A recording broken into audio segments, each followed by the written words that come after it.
好来，乡亲啊，继续来看台铁北回线火车高雄啊，甲瑞丰的区间，这房山、厝山、铁基路长线抢修已经来到第4天，但是因为一直在落雨，所以涉水是真严重，清土石的进度嘛无真理想。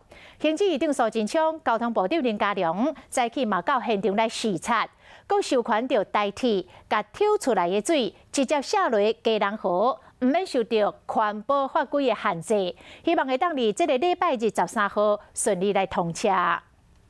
怪手挖着黄泥土时放上石斗车，要运走台铁持续抢修北回线猴硐到瑞芳区间的路线。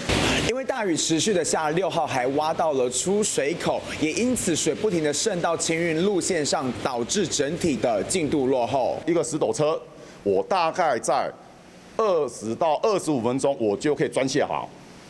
因为有这口水，我现在要拖到50几分钟。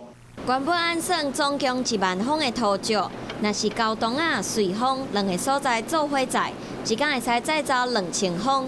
不过即马因为过水，干那载走1500方。从八斗子调碧沙渔港那边调抽水机，猴硐端这边的出水，先把它抽掉。 先把它抽掉，直接排到基隆河。照透早，行政院长苏贞昌和交通部长林佳龙嘛来现场关心进度，特别指示抽出来水会使直接排入去基隆河。台铁嘛拆掉搁较侪电力条，互路线搁较顺。另外嘛调派倒车，找搁较近的所在放土石，要拼13号会使顺利通车。我们还是朝1周内，希望能够先抢通。